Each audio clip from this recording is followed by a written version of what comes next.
ষোল্লখন গাঁৱৰ সমষ্টি মাজুলীৰ ভকত চাপৰি অঞ্চলত ব্ৰহ্মপুত্ৰৰ খহনীয়া প্ৰতিৰোধৰ বাবে ব্ৰহ্মপুত্ৰ বোৰ্ডে ৪৯ কোটি টকা ব্যয় সাপেক্ষে গ্ৰহণ কৰা প্ৰকল্পই সুৰক্ষিত কৰিব পৰা নাই অঞ্চলটো, যাৰ বাবে গৰুখুটিৰ পৰা ১ নং ২ নং পদুমণি অঞ্চলৰ নদীৰ দাঁতিকাষৰীয়া অঞ্চলত বসবাস কৰি থকা পৰিয়ালসমূহে ব্ৰহ্মপুত্ৰৰ গৰাখহনীয়াত জাহ যোৱাৰ আশংকাত বিনিদ্ৰ ৰজনী কটাব লগা হৈছে।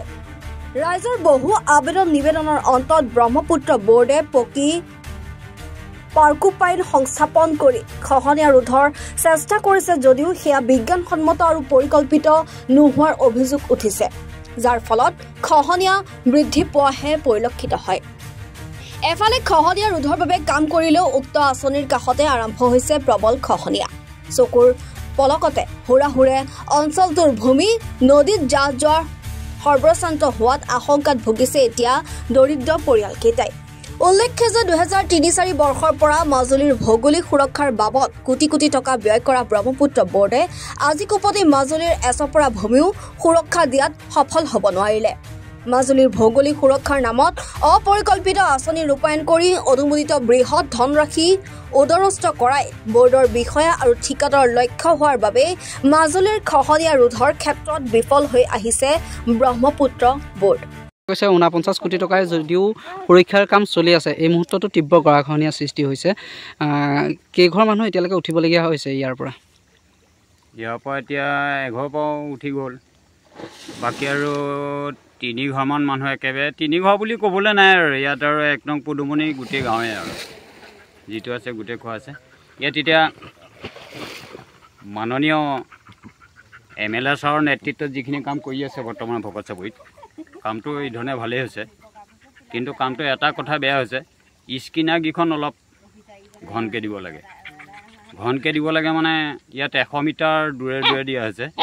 ইয়াত যদি ভিতৰত আৰু ১-২খন স্কিনাৰ বহুৱাই দিয়া যায় তেতিয়া এই খহনীয়াটো কোটি টকাৰে যি ভকত চাপৰি সুৰক্ষা পাকুপাইং আঁচনি লৈছে, কিন্তু পাকুপাইং আঁচনিত এতিয়া ভকত চাপৰি আগতকৈ বেছিকৈ খহনীয়াৰ সৃষ্টি হৈছে। কি ক'ব? এইটো এটা বৰ আচৰিত কথা। এতিয়া পাকুপাইঙৰ এতিয়া টেক্স ছিষ্টেমত পেলাইছিলে, কিন্তু আমি ভাবিছিলোঁ যে টেক্স হিচাপে পেলালে ৰুব নেকি, কিন্তু নদীখন অতিৰিক্ত বহল আৰু সিপাৰত মানে বালি পেলাই দিয়া, বালি চটৰ খাতিৰত চেচেয়া পানী হোৱাৰ খাতিৰত ইয়াত টেক্স ছিষ্টেমত পাকুপাইংখিনি পেলোৱাত খহনীয়া মানে ৰোধ হওক চাই মানে খহনীয়া বেছিহে হ'ল। কালি এতিয়া আমাৰ সাক্ষাততে 2টা পাকুপাইঙৰ টেক্স একেবাৰে শেষ কৰি পেলালে। আৰু তেতিয়া মই তেখেতলোকক এটা কথাই কৈছিলোঁ, যিকেইজনৰ তাত কামৰ থলীত পাইছিলোঁ, আৰু তেখেতলোকক কৈছিলোঁ যে আপোনালোকে টেক্সখিনিৰ টেক্স ছিষ্টেম নকৰি পেলাই দলে নেপেলায়, পাৰে পাৰে গোটেইখিনি আপোনালোকে ক'তো গেছ নথকাকৈ আপোনালোকে দিয়ক, আৰু তেতিয়া হয়তো খহনীয়া প্ৰতিৰোধ হ'ব। এতিয়া মানে সেই কথাখিনি কালি ক'লোঁ, কিন্তু আজি সেইমতে নকৰিলে, কিন্তু তেওঁলোকৰ মতে দিয়ে কৰিলে। এতিয়া আজি 5টা বজাত মই গৈ পেলাই পাইছোঁগৈ, আৰু আকৌ এতিয়া সেই কালি গোটেই 2টা টেক আপোনাৰ ট্ৰেক্টৰ কাষা দিয়ে লাহেকৈ পাক দি পেলাই তলটো খান্দি পেলাই আৰু ট্ৰেকৰ খুটাখিনি লাহেকৈ বহি গুচি গৈছে।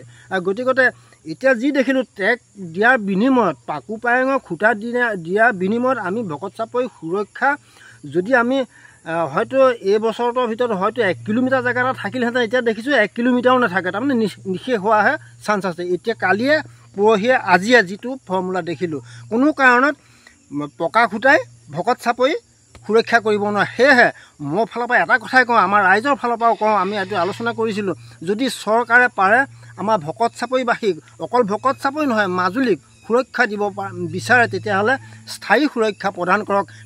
তাকে নহ'লে আমাৰ মাজুলী প্ৰায় শেষ হৈ যাব। মাজুলীৰ পৰা উজ্জ্বল পেগুৰ ৰিপৰ্ট, এনি ভাৰত 24।